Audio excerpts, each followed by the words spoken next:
just want to share with you in 3 minutes 4 amazing things about God's vision of Easter for you and me.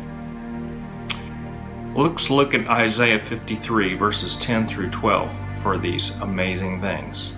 It begins, "Yet it was the pleasure of the Lord to crush him severely." What?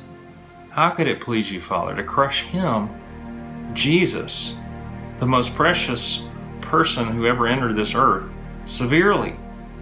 Well, the second part of the verse answers back.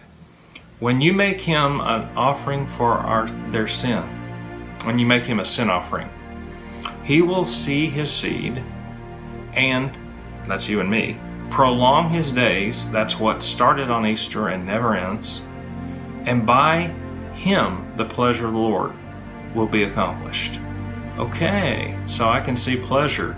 I can see pleasure for God and for you and me, right? And, but I would like to know a little bit more about this pleasure of the Lord. Well, verse 11 fills that out pretty good.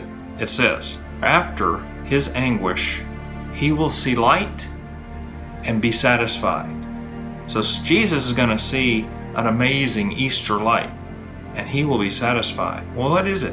What is this light that brings satisfaction? It says, for by his knowledge, my righteous servant will justify many. That's you and me, justified in a way that we could never be justified in his sight otherwise. By what he did, by the experiential knowledge he carries forever and ever with us. And that is also why he can look on the future, and we can look on the future with hope, no matter what happens in these days.